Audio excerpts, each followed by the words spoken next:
Today we are going to be talking practicality. Recently I had a good buddy send me a list of ideas and topics he wanted me to cover, and within that list was practicality. Knives that are just going to get the job done.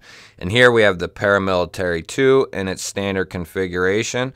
We have the Waren Cliff Paramilitary 2, and then we have the Para 3 in its regular configuration, 20 CV, XHP, and crew wear, a variety of steels, couple different blade shapes, very similar handles. So when we're talking practicality, right, we're talking about getting the job done, doing it well, and maintaining that over a period of time. Now, we do have quite the introduction here, a couple minutes of talking about practicality and going over what I consider to be practical. So here in the standard configuration between the Para 3 and the Paramilitary 2 with their normal blade shapes, they are going to be fantastic everyday users. They will also be pretty damn good as a work knife, and I think they all would fit the bill when it comes to a tactical knife. Are they going to be directly derived for tactical use? No, but they will definitely poke. They will definitely slice and stab. They will work as a tactical knife as a last resort, and I would have no qualms about using one of these in a tactical situation. But you know, the main two topics of an everyday user and a work-related knife, I like the ability to have a good everyday user combined with something I can use at work. Does it have to be that way for me to buy it? No, it does not. But I do like the dual or tri capabilities of knives that fit all three.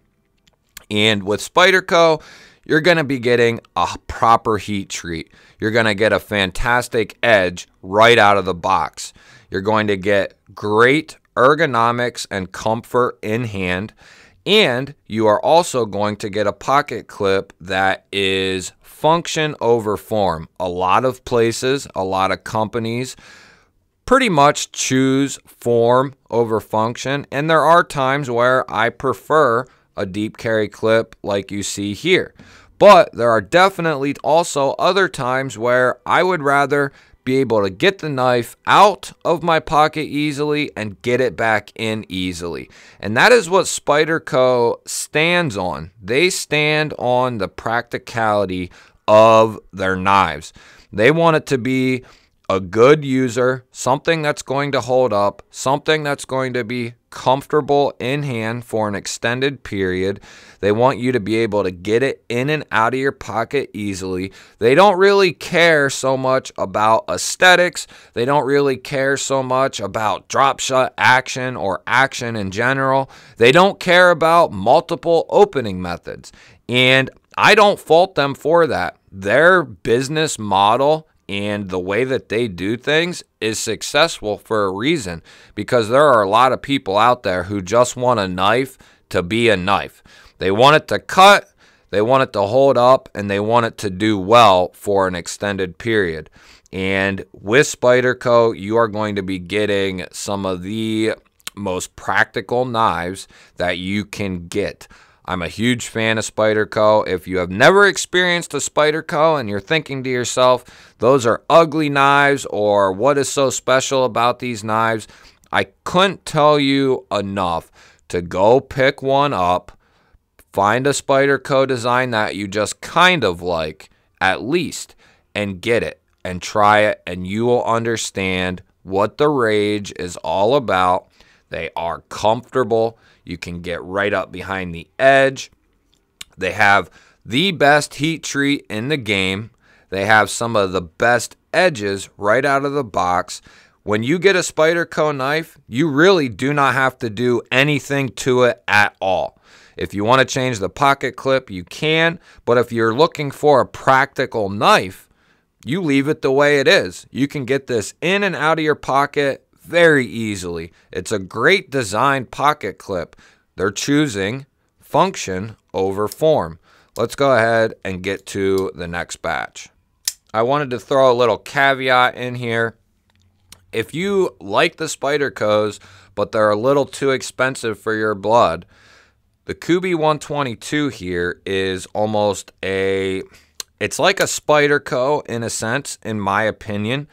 It has a Spyderco vibe to it. It has a lot of the same similar features.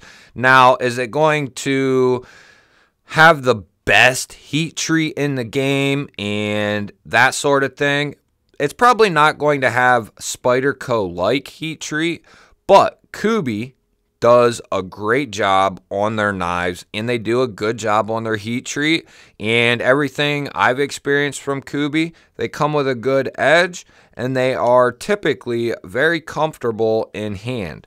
So this is, if you want to get this someday, but you can't get it right now, but you need something or want something now that's similar, the Kubi 122 is a great option, coming in probably under 50 bucks depending on the version, whereas you're going to be well over 100 bucks for the Para 3. So I did want to throw that in there. Next up, we have a couple of Waren Cliff style blades. These are going to be perfect practical knives for your work-related tasks. I love a good Waren Cliff or sheep's foot for work-related tasks. Very practical knives in the concept Main Street 154 cm for the steel.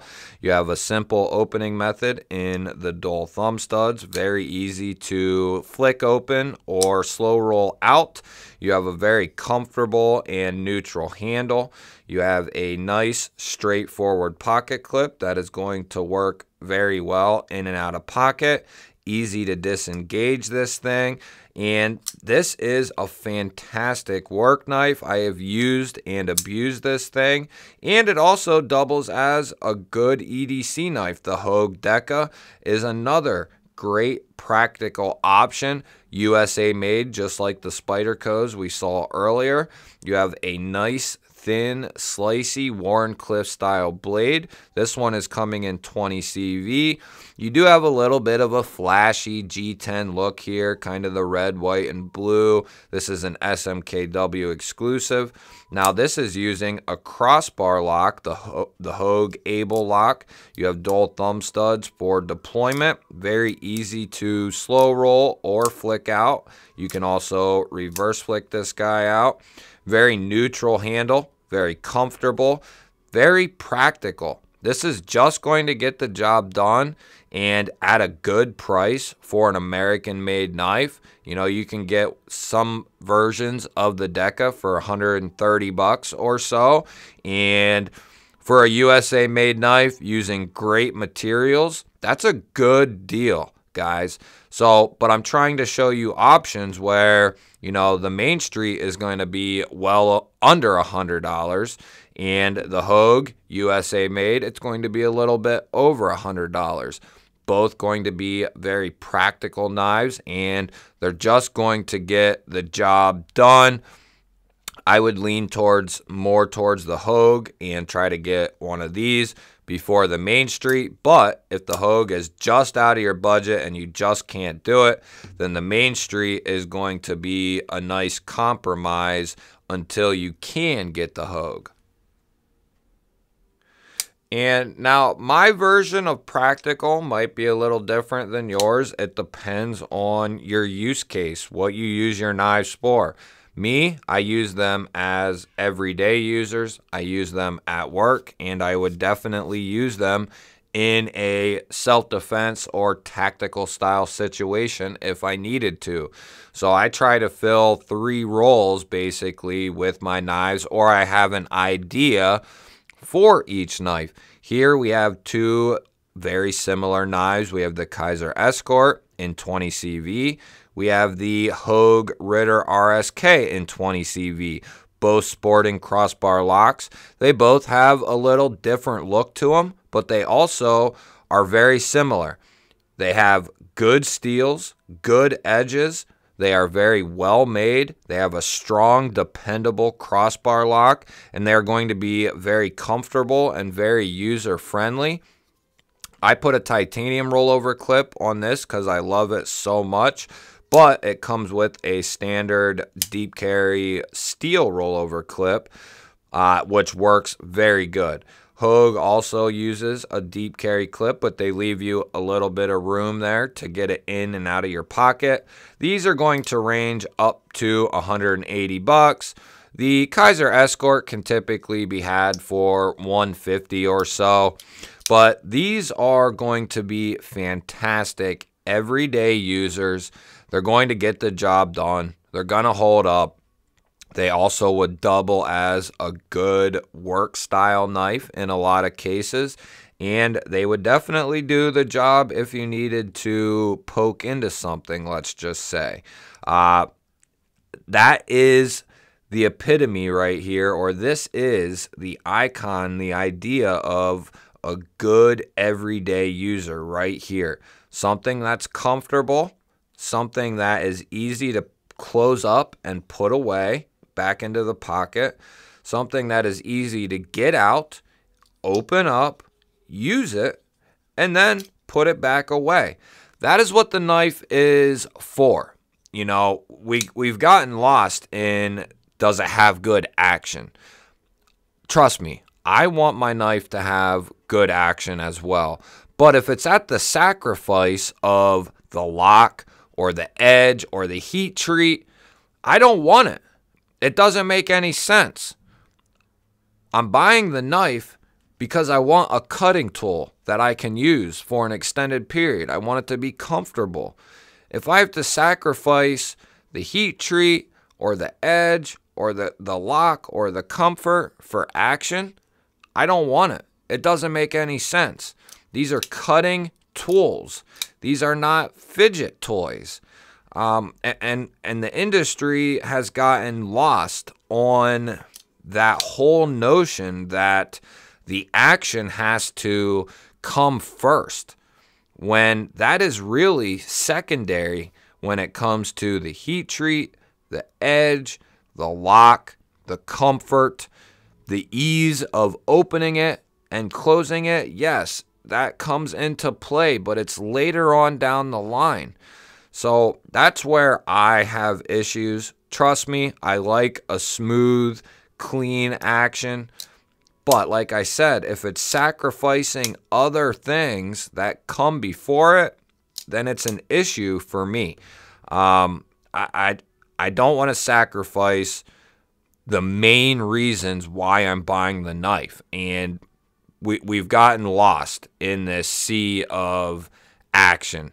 That is basically, I think, destroyed the ability to use a good tool, because a lot of companies are so focused on good action that the edges might not come out right, that the heat treat might not be right, the lock might not be holding up the way that it should be. It's just a huge issue. I wish that not only would the action be great, but everything else along the way be great as well. When we start sacrificing the heat treat and the edge and the lockup and the comfort for action, that is where we start to go wrong. Next up is going to be the cold steel line of knives, specifically the AD10 series, the AD15, and there's the 4 Max. There's quite a few. These are going to be very practical knives. They are designed for one thing. They are designed to hold up under almost any circumstance. You have a strong triad lock. Typically cold steel, Taiwanese, you know, they do their AUS 10 very well. They do their S35 VN well. And those are the two that I pretty much stick with, is S35, and then I have a couple in AUS 10. Typically, I like their S35, but the AUS 10 has proven very good. They're going to be comfortable. They're going to come with typically good edges. They're going to come with good heat treat. They're going to be comfortable, easy to open, easy to disengage. Now, the pocket clip leaves a little bit to be desired, but they want you to be able to put this in your pocket and not worry about it getting snagged out of your pocket is the idea behind those. And that might be kind of a knock on the Cold Steel line. They're known for their bulky, heavy-duty, strong pocket clips, but, Cold Steel is a very highly regarded company when it comes to pocket knives for a good reason. They don't put action over the function of the knife. They want these knives to last. They want them to hold up. They want them to stay locked up. That is Cold Steel's spiel. They want strong locks. That way you do not have to worry about the knife closing on your hand or breaking in your hand for whatever reason. Cold Steel is another icon when it comes to practicality. Companies that put the heat treat, the edge, the lock, the comfort ahead of aesthetics and action are the companies that I would tell you to go to for practicality. Spyderco, Hogue, certain Cold Steels. And then there's a plethora, guys, of other knives that are very practical that are under all kinds of different companies. But these are some of the most practical knives that I could point you to where they choose the function of the knife and what it's supposed to be over a form factor, a fidget factor. They're not fidget toys. They're not toys. They're meant to be cutting tools. And again, I think that is where we have went wrong as a community. The whole action thing has really sucked up a lot of the QC where lockup and the edge and the heat treat all should take precedent before the action and the fidget factor and the multi-deploying methods. Those things should be taken care of first and foremost before we go looking straight to action out of the box. That is my thing, my issue, and I know a lot of other people out there have that same ideal. They would rather have a knife that just works than have a knife that is just all aesthetics and fidget factor and action. So let me know what you think down in the comments, guys. I'd love to hear what you have to say on this given topic, practicality versus just form, Let me know what you have to say. Is action more important to you than the ability for the knife to hold up and cut well and be comfortable while doing it? Or do you prefer just to kind of have a fidget toy? Let me know down in the comments. Give me a thumbs up. And if you're new to the channel, hit the subscribe button down below the video. I would love to have you part of the GBALL Vision family. I will catch you on the next one.